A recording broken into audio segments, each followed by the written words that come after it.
pleased to say that the patience of Gloucester people like good old James Price knows no end, because he's been waiting this whole time to talk to us about today's big political stories. James, how are you doing, my babber? Been too long, my friend. How are you? I'm all right, just come back from the Shire. I have just earlier today. Lovely down there.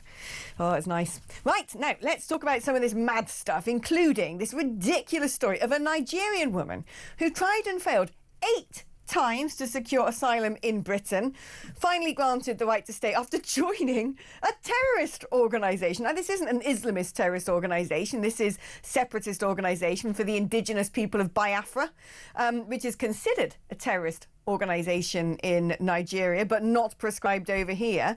And even the judge, who said, well, I suppose I'm going to have to let you say, said, I don't really believe that you're properly in this terrorist organisation. You've only just joined them a minute ago.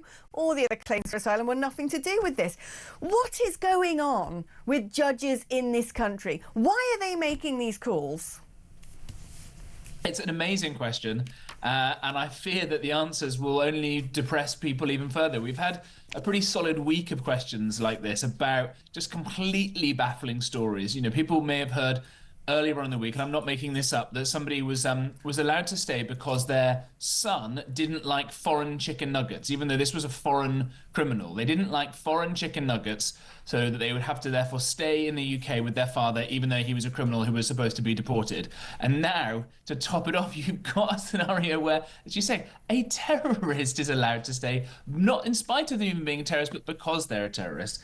To answer your specific question about this, I think the reason why this has happened is that, you know, you've had, as inept as my party was in too many ways inside government, you at least had, at any one time, 100 Conservative ministers, 100 Conservative special advisors trying desperately to fight back against the tide of mad activist lawyers, as well as the blob of the civil service and all these sorts of things. Now you've got a mad, loony lefty lawyer as Prime Minister in Sir Keir Starmer, and his best mate, a man, Lord Hermer, who I think has been described by Robert Jenrick as Jeremy Corbyn in a barrister's wig. These are loony lefty lawyers who can see that it's open season now. All these people coming in and with these mad claims, because they know that Starmer's whole career before entering Parliament was based on the idea that international law was more important than any kind of national law or anything like that. And that therefore, if Starmer is to really speak up against any of this stuff, it's a kind of tacit acknowledgement that his whole career to this point has been a waste of time, if not a complete lie.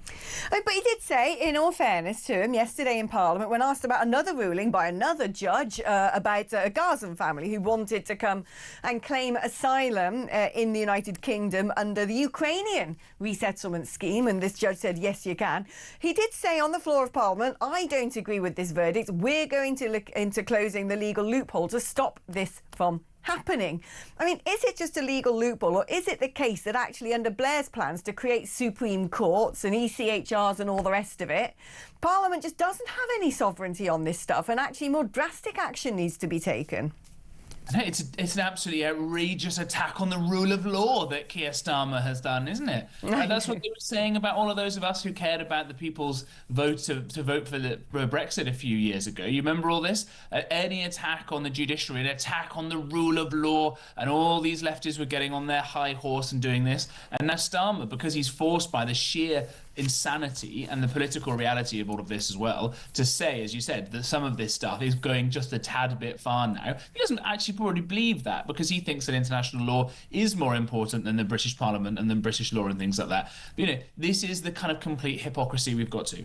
I think it's useful for people to think back to, you know, we could go as far back as you want, but something like the Civil War. There was a big war that was fought here about the supremacy or otherwise of Parliament, and through There's the Civil War, the Restoration, the glorious settlement in 1689, all that sort of stuff. We've got to a point where Parliament is sovereign. It's not like in the United States where there's separation of powers between the judiciary or the legislature or the executive. No, it's Parliament that's supposed to be sovereign. And the vote for Brexit, that idea, you know, in normal people was to take back control, was exactly that. And yet it hasn't happened, because although we're outside the European Union, as you say, we're not outside a lot of this ECHR nonsense, because Tony Blair put put it into British law. So that's got to be scrapped out. And all these other stupid treaties and things that this kind of blob will keep us tied to.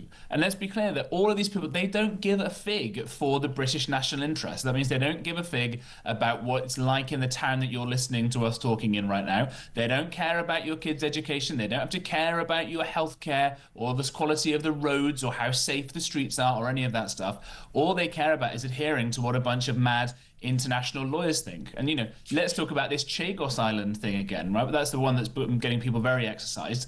This idea that Labour have to, if they say we have to give away our own sovereign territory with that American naval base on it and give Mauritius 18 billion quid for the pleasure of taking it off us. And which is the international court that said we had to do that? That's right. It's the one that's been stuffed by people by Vladimir Putin and Xi Jinping. It's crazy talk. It's mental. No, it really is. I just can't get over it. Especially, I mean, the more and more rulings I see coming out of this country and the courts of this country, judges are a big problem. Let's quickly talk now about Rachel Reeves. She's been investigated over expenses back in her banking job. This was when she was with Halifax Bank of Scotland, HBOS.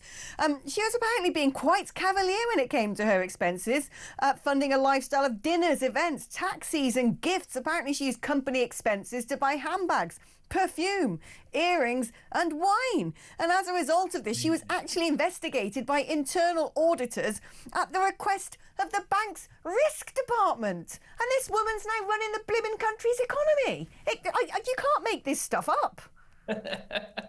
Extraordinary, isn't it? I mean, in a way, it almost makes me like her in some funny, twisted way. Like, she actually has some kind of personality. Anybody that fiddles expenses to go and buy bags and all that kind of stuff have a good time. You called her a bit cavalier. I wrote a piece once that called her Reeves the Roundhead because she seemed so desperate to ban fun for everybody. We talked about the Civil War just now. But you're right, this is ludicrous. And this is sort of what happens when, you know, people fiddle with their CVs. I'm sure everybody's done it to some extent.